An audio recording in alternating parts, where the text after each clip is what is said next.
my bathroom. Say hello to my friends. 1975 was the year I first managed to collect together $50 and buy an original pair of Levi Strauss jeans.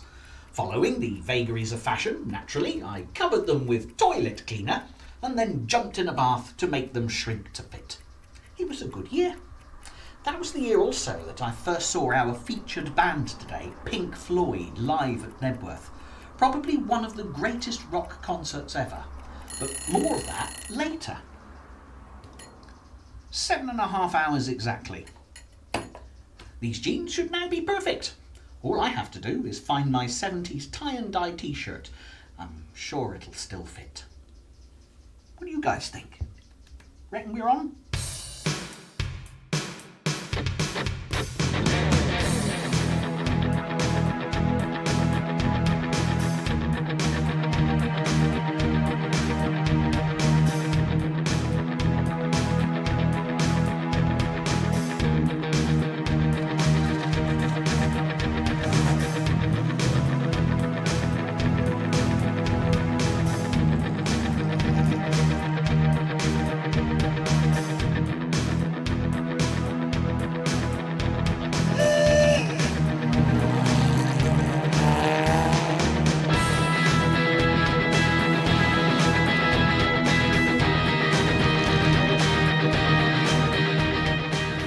Pink Floyd was to music what Salvador Dali was to art. They both bent it and shaped it into an entirely new form, confounding the highbrow critics by appealing to the masses, even though they all came from the very same world as the highbrow critics. The only difference between Pink Floyd and Salvador Dali was that none of the band grew a silly moustache. So, let the lava lamps warm up, get yourself comfy on the beanbag, watch out for those skin-tight jeans, grab your rose-tinted shades and stare meaningfully at the dancing shapes, set the controls for the heart of the sun and watch the story of Pink Floyd unfold in all its psychedelic splendour.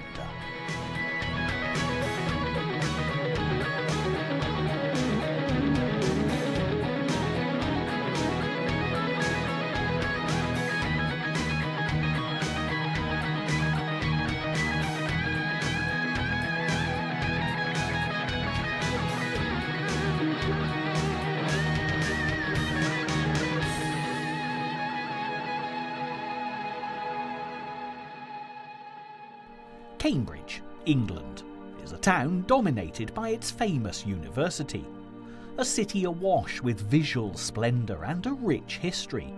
Its inhabitants are affluent, and there's an air of intelligence and class distinction on every street corner. There are two species that live within the city walls, the Gownies, who are the local students, and the Townies, who are the local residents. Both seem to integrate with each other in an old-fashioned, genial atmosphere. Cambridge is the coffee aficionado's froth on top of England's cappuccino. It was here, in Cambridge, so named because of the River Cam which runs directly through it, that three key members of Pink Floyd were born and brought up. Roger Waters arrived in 1943, eager to be the first one on life stage, ready with a bass guitar and a lonesome voice. But not for long. Syd Barrett, he of the overactive imagination and poetic license, and Dave Gilmour of the handsome looks and even more coveted lead guitar skills soon joined him in 1946.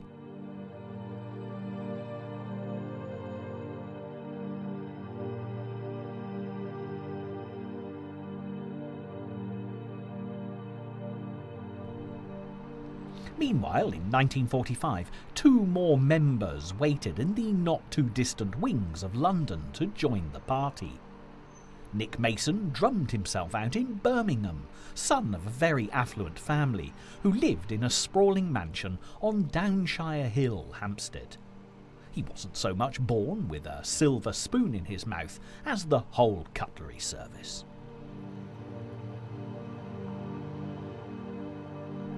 And Richard Wright was born in Hatch End, always the quiet, self-contained type who was happier standing behind a keyboard than a microphone.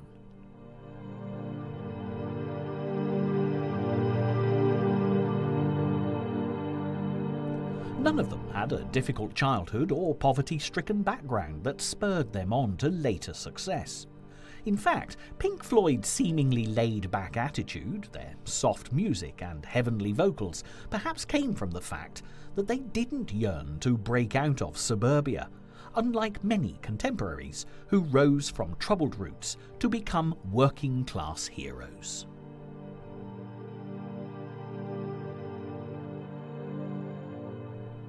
The early 1960s saw Cambridge as a thriving community for bands, artists, poets, and progressive thinking types. In hindsight, the whole atmosphere does scream the word pretentious. Syd Barrett, the founding member of Pink Floyd, attended Cambridge's College of Art and Technology, as did the man who eventually replaced him, Dave Gilmour. They were close friends, and ironically, it was Dave Gilmour who actually taught Syd Barrett how to play the guitar.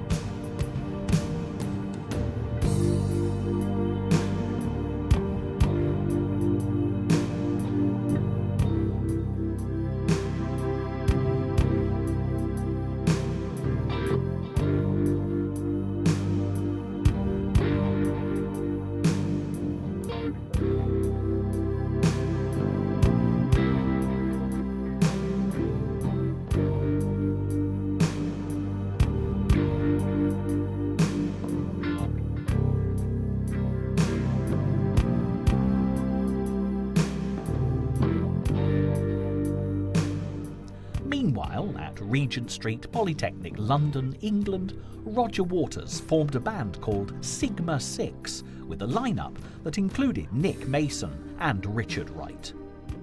They soon changed their name to the Screaming Abdabs, which sounds like the sort of mental illness that Syd Barrett later succumbed to. Syd Barrett and Roger Waters knew each other from their days at Cambridge County High School for Boys, where they formed a friendship because they both lost their fathers at a very early age, and it wasn't too long before Syd Barrett was drafted into the Screaming Abdabs. The band then went through a dizzying succession of name changes, including Spectrum 5, Leonard's Lodgers, the Megadeths, and the Pink Floyd Blues Band, before becoming the Pink Floyd Sound. They also got through a number of personnel changes too, with Richard Wright leaving temporarily to marry another ex-band member, Juliet Gale. It was Syd who'd chosen their new name, and although it sounded like something he came up with during an LSD-induced trance, it actually came from his record collection. He merged the names of Pinkney Anderson and Floyd Council, two respected rhythm and blues artists from the Carolinas, USA. Roger Waters later stated that if they'd merged the wrong names, they'd have become a local authority, Anderson Council. Syd Barrett was a much better artist than a musician, and it was with this discipline that he approached his songwriting, turning each composition into a work of art.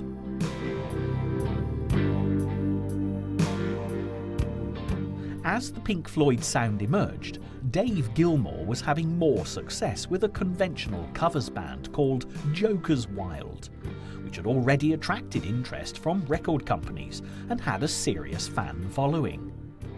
This may have been something to do with Dave Gilmour's classic good looks, of course, which had earned him money as a male model on several occasions. He was the pop idol of his day, without having to endure the taunts of horribly opinionated judges.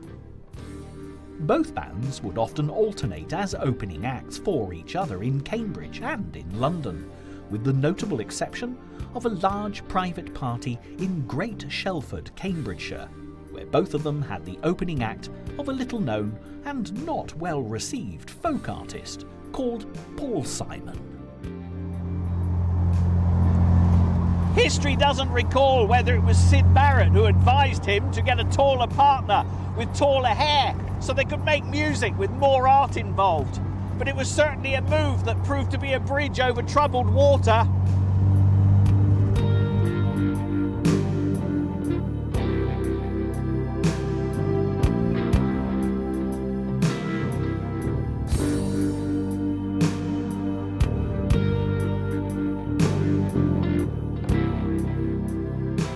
By 1966, the Pink Floyd had lost their sound. That's not to say they were now a band that played in silence. They just got rid of the word sound from their name and became quite simply the Pink Floyd.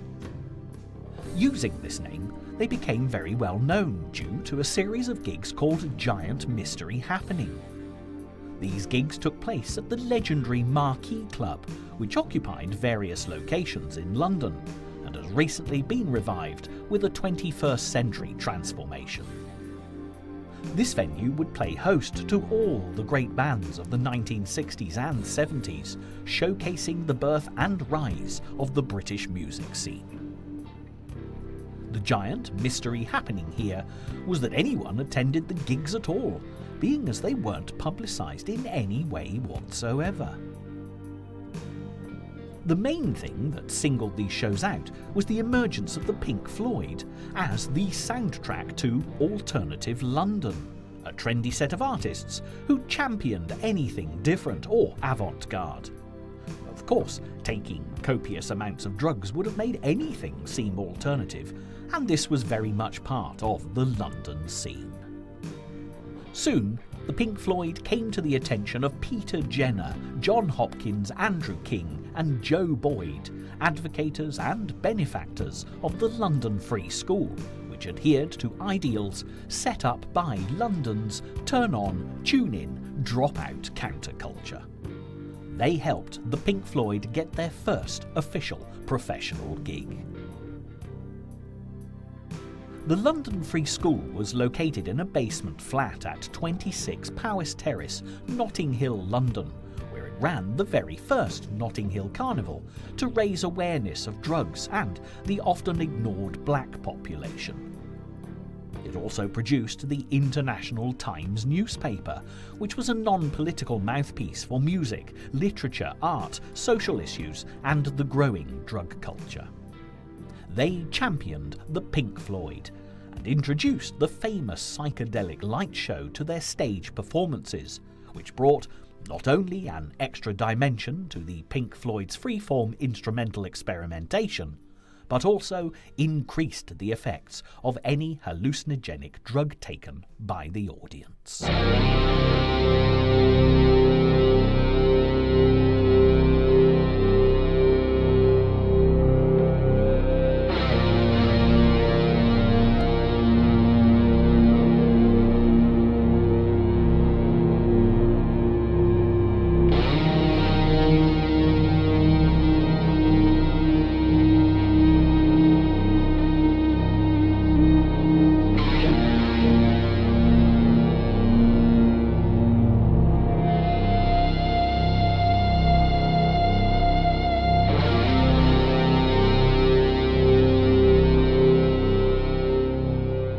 Oddly, none of the band condoned this at the time, as they were typical middle-class boys who were not personally involved in such practices.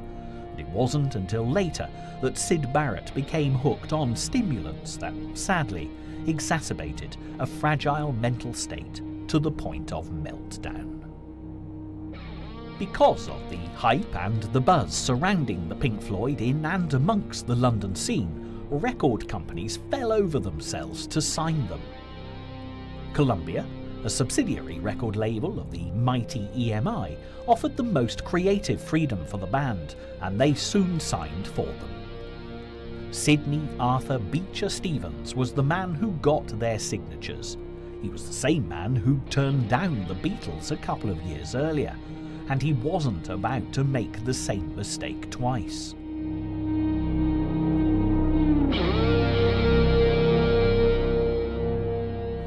The Pink Floyd released Arnold Layne and See Emily Play to great chart success.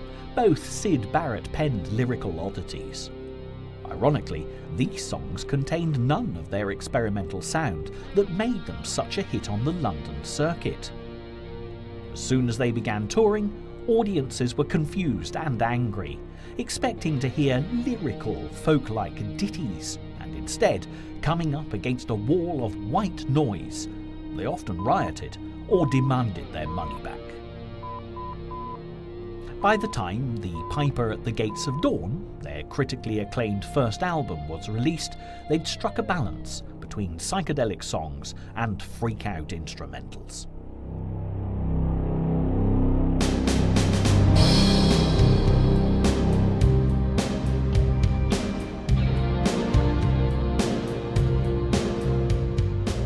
It lost them some of their core London audience, who saw it as selling out, but it gained them a much wider following outside of London.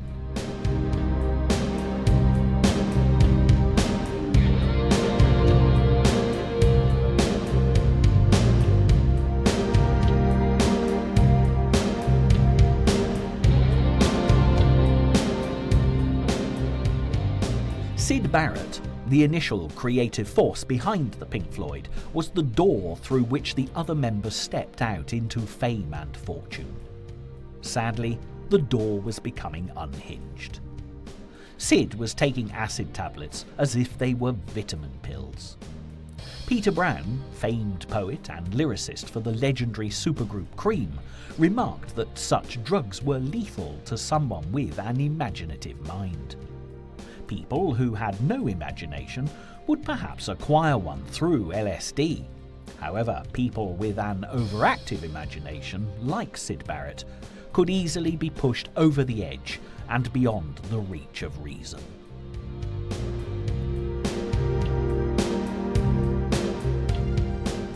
It all came to a head in 1968 during a tour with Jimi Hendrix, The Move and Amon Corner. The Pink Floyd were allotted a 17-minute set, which required them to play their short, snappy chart hits. Syd, who believed music was, like art, a form of expression and emotion, just couldn't handle the mundane, repetitive nature of playing the same thing every night. It was at this time that his old school friend Dave Gilmour was invited to deputise for him by the rest of the band. By the end of the tour, Syd had taken to standing on stage and doing virtually nothing, often just staring out at the audience. It was decided that he'd be better off staying away from live performances and just writing, in much the same way as the similarly disturbed Brian Wilson had done with the Beach Boys. When Dave Gilmour joined, he didn't recognise the Syd Barrett he used to know at all. The psychedelic lights were on, but there was definitely nobody at home.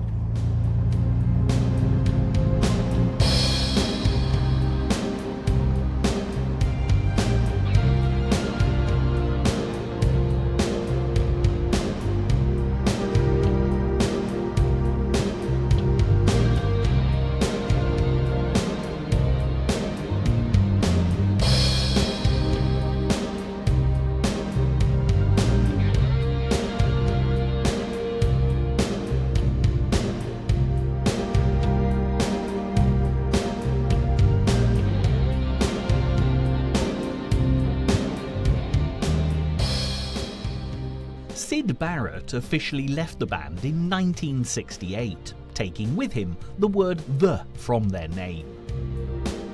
The guilt of ousting their troubled friend still hangs over Pink Floyd today, as does the spectre of Syd Barrett himself, who leads a quiet and reclusive existence in his native Cambridge.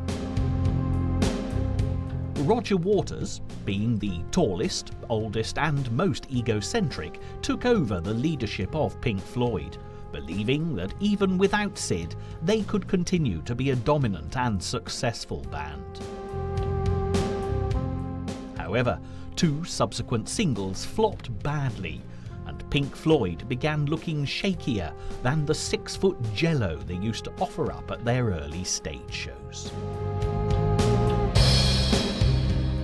Their second album, A Saucerful of Secrets, had minimal involvement from either Syd Barrett, who was relegated to sitting in the recording studio's foyer waiting to be called into play, or Dave Gilmour, who was just there originally as a replacement for Syd Barrett's rhythm and lead guitar duties. However, because of extensive promotional duties in Europe and the USA, they began gaining a huge following, with fans that had no idea that there had been a Pink Floyd which involved a member called Syd Barrett.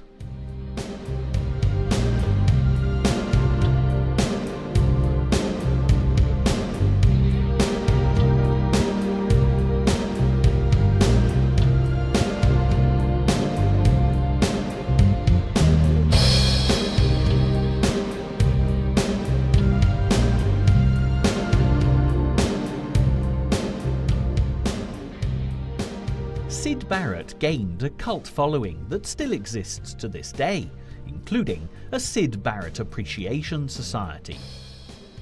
He followed his departure from Pink Floyd with an extremely short solo career and many bizarre reports of his erratic behaviour, including one sighting at a Chelsea boutique where he tried on 3 different sizes of trousers and bought all of them, claiming each one fitted him perfectly.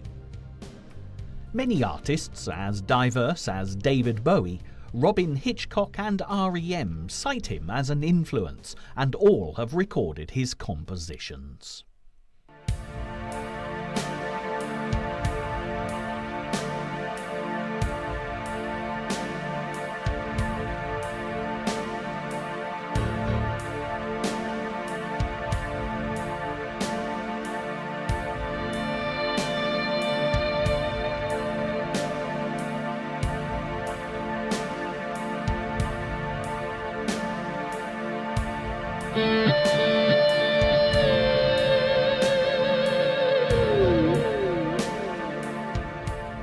During 1969, Pink Floyd embarked on extensive tours in England and abroad, which took in renowned and popular venues such as the Royal Albert Hall, London, Fairfield Halls, Croydon, and the Mothers Club, Birmingham.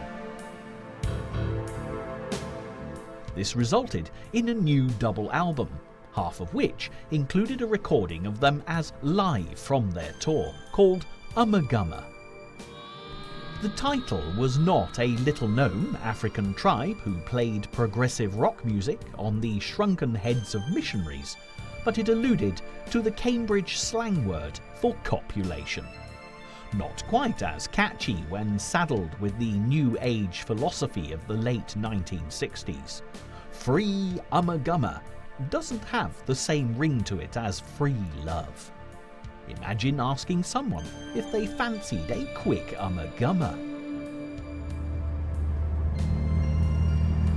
They might think you'd had too many beers, which, thinking about it, probably isn't a bad thing before you start prancing around asking somebody for an Ummagumma.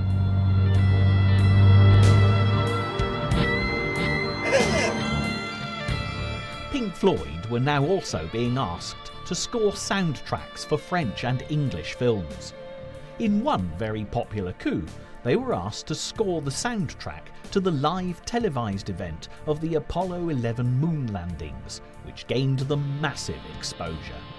Nobody could see them, playing their instruments in spacesuits on the moon's surface as Neil Armstrong made his giant leap for mankind. But everyone could hear them, which was just as important for Pink Floyd as it was for Neil Armstrong.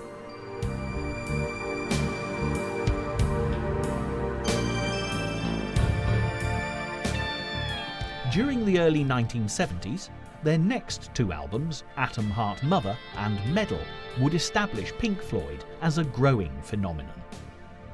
They both came with covers that would confound and delight fans, as they didn't feature photos of any of the band at all.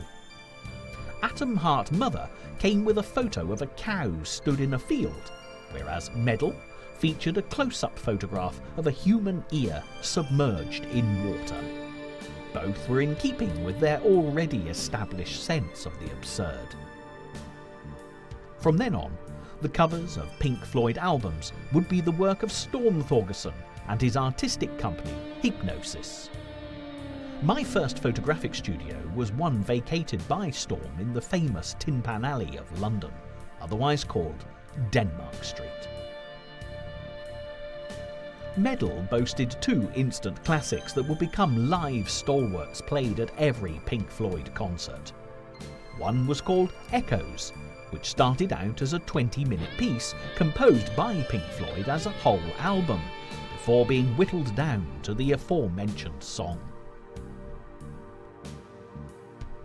The other, called One of These Days, came from a reworking of the title theme tune to the very popular BBC science fiction programme, Doctor Who. Science fiction is a big part of Pink Floyd's makeup, and the band were all big fans of this iconic show. The Doctor Who theme tune is also used to end the live performances of Orbital, a band similar in their approach to music and lighting shows, who were tagged as the new Pink Floyd when they first burst onto the music scene in the 1990s.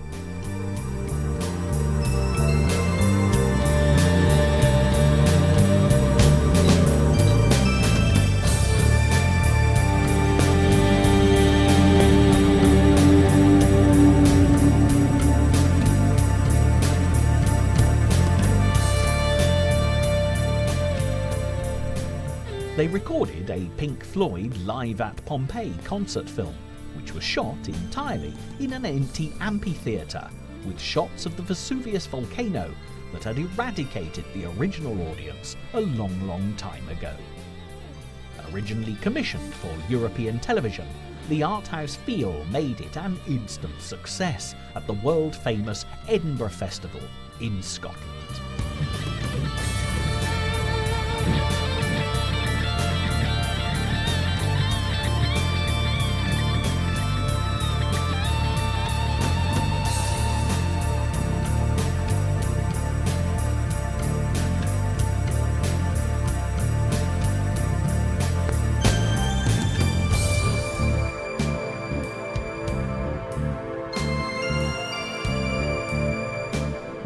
The Dark Side of the Moon came next, Pink Floyd's seminal musical tour de force. It was an album alluding to madness, and therefore alluding to the constant pressure of the business they were in, which, in turn, alluded to the pressures of constant touring, writing and creating, which centred itself on the ghost of Syd Barrett.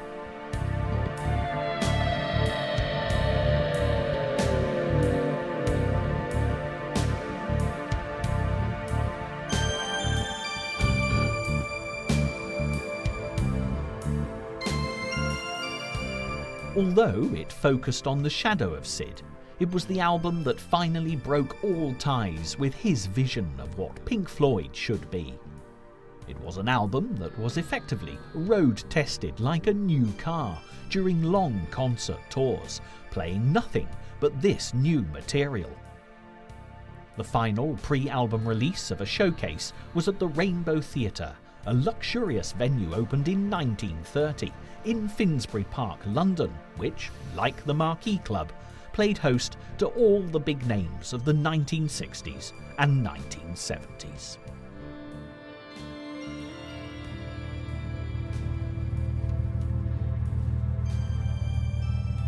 On a completely useless note, Finsbury Park, said backwards, is crappy rub sniff. Thought you might like to know that. I'm off now to a very special location, Nebworth.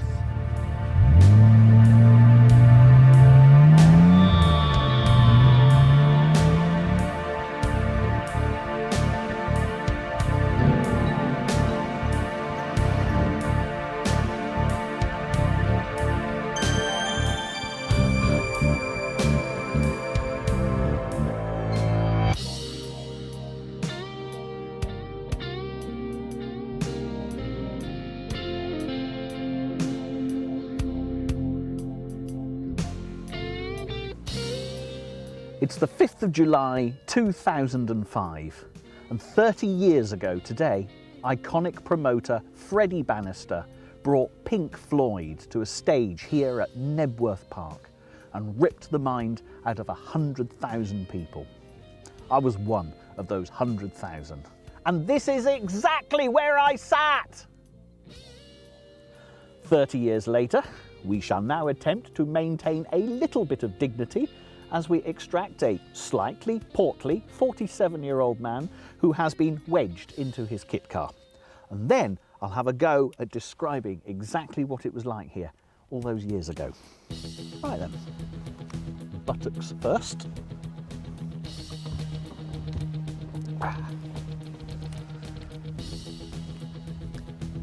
So far so good.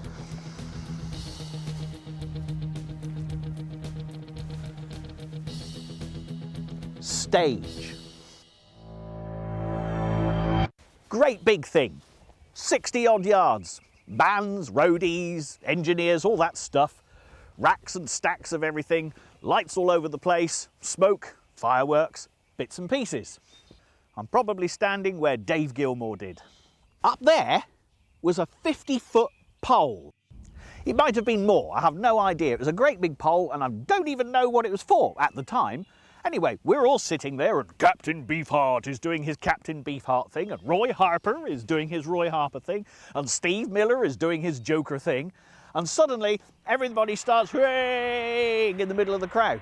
And I look back and there's a blokey climbed all the way to the top of the pole. And you think, oh, he's an engineer, he's doing whatever he's supposed to be doing. Until the tannoy said, will the man at the top of the pole immediately come down or the concert will not continue? And he sat at the top of his pole and he went, ah, as you would do if you had achieved such a thing. And the crowd went, yeah, more anarchy, and we were having fun, and it was a beautiful day. And he refused to come down. So a minute later, the tannoy said, will the man at the top of the pole please immediately come down or the concert will not continue? Hey, went the man at the top of the pole. When 100,000 anarchists all trapped in one field. 1 minute later, will the man at the top of the pole immediately come down or Pink Floyd will not come on stage? Boom! 100,000 people silent, daggers towards the pole. That man came down that pole like a fireman, covered with grease. Boom! Down he came. The concert continued. I digress while I remember that memory. That was a good moment. Stage. 4 great big loudspeaker stacks. There was one set of speakers here, and another set over here. The third one was here. And there was a fourth one right here. Pink Floyd started the set with the opening track of the new Wish You Were Here album. The one that goes ooh for about 2.5 minutes, making it, I think, the longest opening single note by a rock band in history. With the exception of when I got my little finger caught between 2 keys in my Korg M1 in 1987. But that's a different story. When the ooh had gone on for 2.5 minutes, the 4 speakers went bong, bong, bong, bong.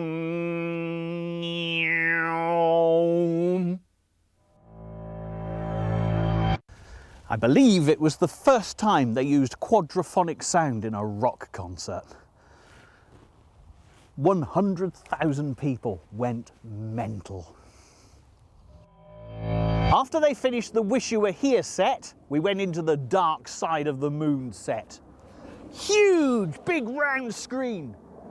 Jet planes, no. Spitfires, yes. I don't think they arrived on time, but they had a good go. Big round screen, hospital trolleys rushing everywhere, lights and upside down people, fireworks, all this stuff. You know the one. Everything going mental. boom, boom, boom, the whole thing. And then the purpose for the 50-foot pole was revealed to all. Unbeknown to me and 99,980 people, someone had scarpered all the way up this pole with a great big plane. Model 1, which I think was a Spitfire. Goes to the stage and down comes the Spitfire in flames.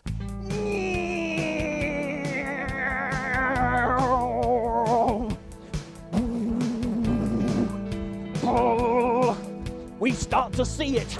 Whoa! Smoke's coming off. Boom! Lights are flashing. It's all going to blow up. It looks immensely huge when you've had 14 pints of Carlsberg. Little detour here, purely down to my imagination. Another detour there, purely down to my imagination. There must have been a wire. I hope there was a wire.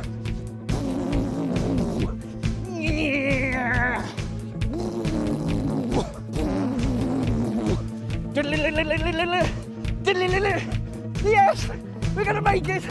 And kaboom! Boom, bang, fireworks. Boing! Ta-da! Boom, boom, boom!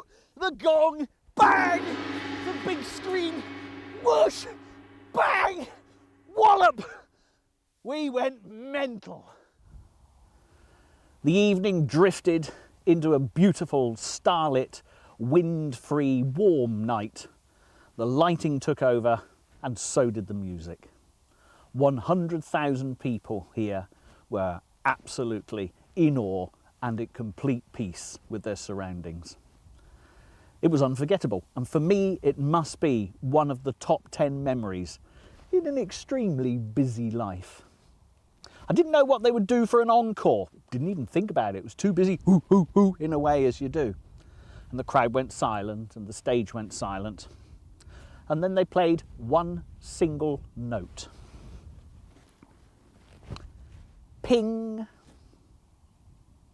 And it echoed all around Knebworth Park.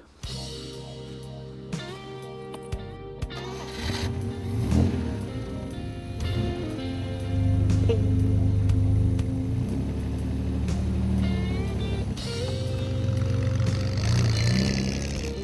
Wish You Were Here is notable by something extraordinary. When recording the song Shine On, You Crazy Diamond, which was written about Syd Barrett, a very fat, very bald, white-coated gentleman with no eyebrows walked into the Abbey Road Studios, London, made famous by the Beatles. It took an age before Pink Floyd realised that it was Syd Barrett. He'd appeared out of nowhere to offer his services. He disappeared the same day, and they never saw him again.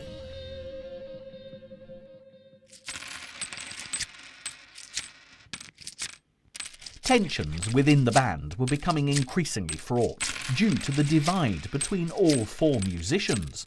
There was no urgency anymore to make music because they felt they'd reached their zenith with Dark Side of the Moon. They were also being lambasted in the popular press as younger journalists increasingly found their middle-class music dull and expressionless.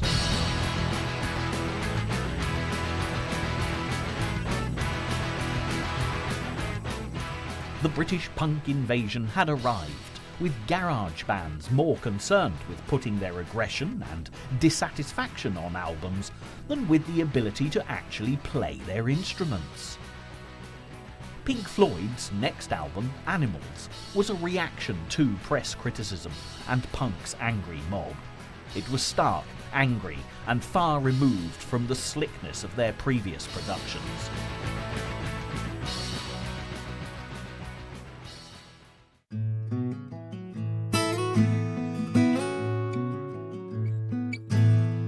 It's also famous for the front cover, which showed an inflatable pig floating through the four chimneys of Battersea Power Station, Queenstown Road, London. The station was built in the 1930s, designed by Sir Giles Gilbert Scott as the biggest brick building in Europe, once the symbol of modernity and progression, but now stands derelict and forlorn. A specially imported 40-foot inflatable pig broke free from the tether during the morning shoot and floated away majestically over the London skyline. Local air traffic control had to warn pilots of a flying pig in the vicinity. By mid-afternoon, it was seen at 18,000 feet over Chatham, Kent. It finally landed in a farmer's field in Chilham, near Canterbury, with quite a tale to tell the other pigs.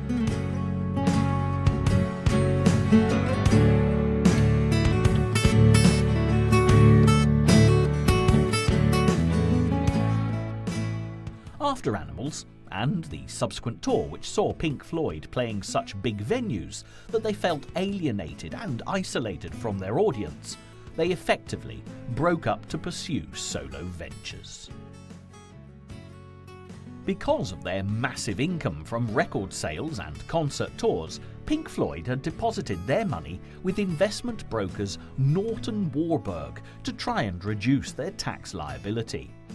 As a company, Norton Warburg were as watertight as the Titanic and managed to lose over £2.5 million, that was $4 million, of Pink Floyd's money, leaving itself £800,000 to pay off all debtors, of whom Pink Floyd was just one.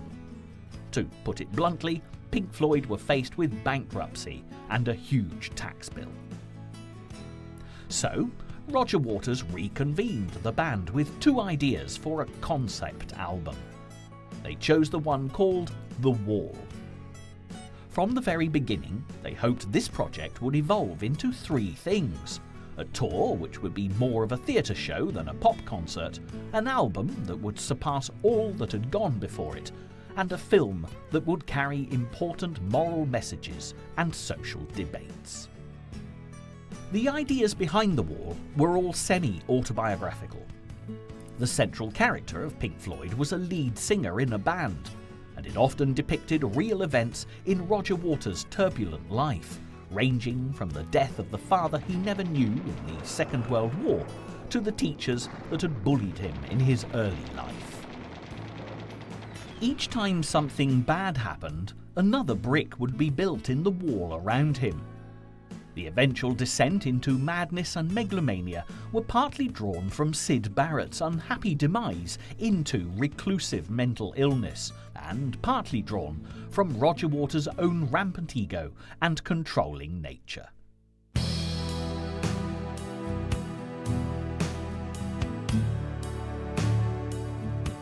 When the album was released, Roger Waters had become such a tyrannical leader of the group, something which, as an armchair socialist, he would rage against in other people, that he effectively froze Richard Wright, the keyboardist, out of Pink Floyd. He gave him no credit on the album and kept him on salary as long as he promised to stay away from the studio and the stadiums. In hindsight, this seems like a good decision for him, as the expensive tour spiralled in costs to the extent that the rest of the band were having to take no salary at all, whilst Richard was sitting in his holiday home on a Greek island, raking in the cash. He even got royalties from Pink Floyd's only #1 single, Another Brick in the Wall, the anti-education system diatribe in musical form.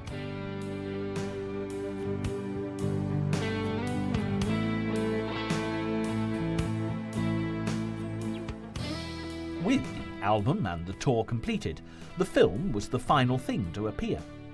Directed by Alan Parker, with animations by Gerald Scarfe, and with the lead role taken by ex-punk Bob Geldof, it was a harrowing account of one man's descent into madness. Not long afterwards, Roger Waters released a Pink Floyd album with little or no involvement by Dave Gilmour on lead guitar or Nick Mason on drums. It was entitled The Final Cut and is generally regarded as the worst Pink Floyd album ever, due to Roger Waters seeing his bandmates as nothing more than hired hands rather than creative partners. Soon afterwards, Roger Waters issued a statement to EMI and CBS Records, the UK and USA record labels that had Pink Floyd on their books, to say that Pink Floyd was no more. It was, in his words, a spent force. He never expected anybody to disagree. He then embarked on a fruitless solo career that, even if it was critically lauded, was commercially appalling. In 1986, 20 years after the band first entered a recording studio, Roger Waters instigated high court proceedings when he learned that Dave Gilmour and Nick Mason were starting a new Pink Floyd project. He claimed that since he'd written the bulk of their material over the years, he was entitled to prevent any commercial exploitation of the name Pink Floyd. However, after the usual out-of-court wranglings that go on during these difficult sorts of episodes, the case was dropped, and everyone went about their own affairs, albeit in separate directions.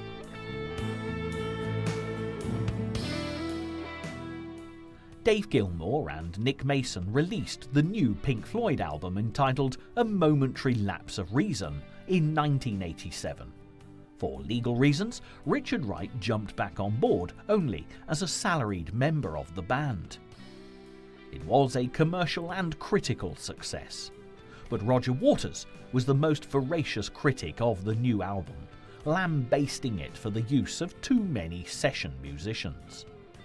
Dave Gilmour counteracted by suggesting that it was he who played bass rather than Roger on virtually all of Pink Floyd's songs, but was never credited, and that Roger would never credit anyone for their input into writing songs either.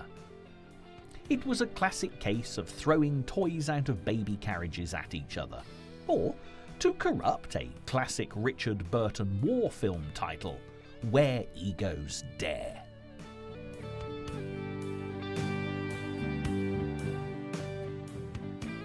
In order to make the reformation of Pink Floyd complete, the band recreated the immense stage shows that they'd become famous for and took it all back out on a worldwide tour. The box office success eclipsed anything that had gone before it and relegated the Roger Waters solo tour, which he'd decided to attempt at the same time, to a mere footnote in history. The comeback tour finished up at Knebworth Park, north of London, in September 1990. There had been 200 shows, 5 million fans, and £60 million worth of takings, not including merchandise. In the same year as the Pink Floyd tour finished, Roger Waters led an all-star cast of musicians and actors in a live performance of The Wall in Germany, featuring Joni Mitchell, Sinead O'Connor, Van Morrison, The Band, Tim Curry, Albert Finney, and Marianne Faithfull. The venue was Potsdamer Platz, right on the site where the no man's land had been situated between the Berlin Wall, dividing East and West Germany. The knocking down of the wall provided the perfect benefit concert performance for The Wall, which Roger Waters had vowed never to again perform. It was also the site of Adolf Hitler's underground bunker, where he'd committed suicide rather than surrendering himself in 1945. The Pink Floyd tour had helped cement the band back together again, and restored the shattered confidences of Nick Mason and Richard Wright, who'd both been bruised and abused by Roger Waters and his towering ego. With Richard Wright legally back on board, Pink Floyd recorded and released The Division Bell in 1994. Incidentally, the title was suggested by the late great science fiction writer and would-be guitarist Douglas Adams of the Hitchhiker's Guide to the Galaxy fame, in exchange for a £5,000 donation to the Environmental Investigation Agency. It is, in fact, the name of the bell in the House of Commons that summons members of England's Parliament to vote on any given issue. However, there was no question posed about the production values of the Division Bell, It was a return to classic Pink Floyd form, and more importantly, one of the most successful in the band's 30-year history.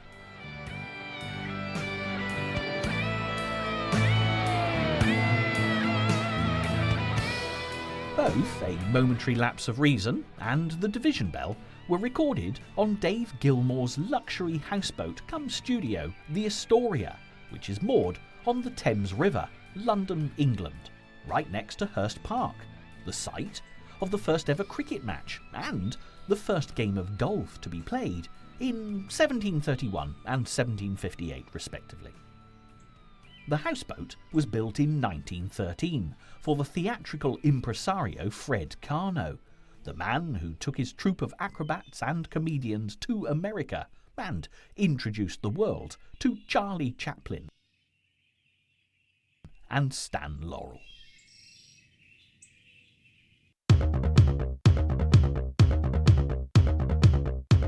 Following on from the success of The Division Bell, Pink Floyd took a no-expense-spared show on tour with a new sound system and spectacular light show. They carefully balanced old and new material, which attracted a new and younger audience, as well as appealing to the more mature fans. The tour also produced a new live album called Pulse, which was distinguishable from other albums by having a red LED flashing light embedded in the packaging that flashed intermittently on and off for 6 months. It also contained a complete live version of Dark Side of the Moon as the complete second half of the concert. Yet again, Dave Gilmour's floating studio, the Astoria, was the venue for the mixing, post-production and editing of Pulse. Pink Floyd are consistently likened by critics to a lumbering dinosaur still striding the world like a relic from a bygone age. What they seem to overlook is the fact that this dinosaur has teeth and passion, energy and emotion, heart and soul. It has overcome the loss of 2 of the key creators of the Pink Floyd species, but has still survived and is in little danger of ever becoming extinct. This dinosaur refused to be fossilized, instead preferring to evolve and take its rightful place amongst the truly great rock giants.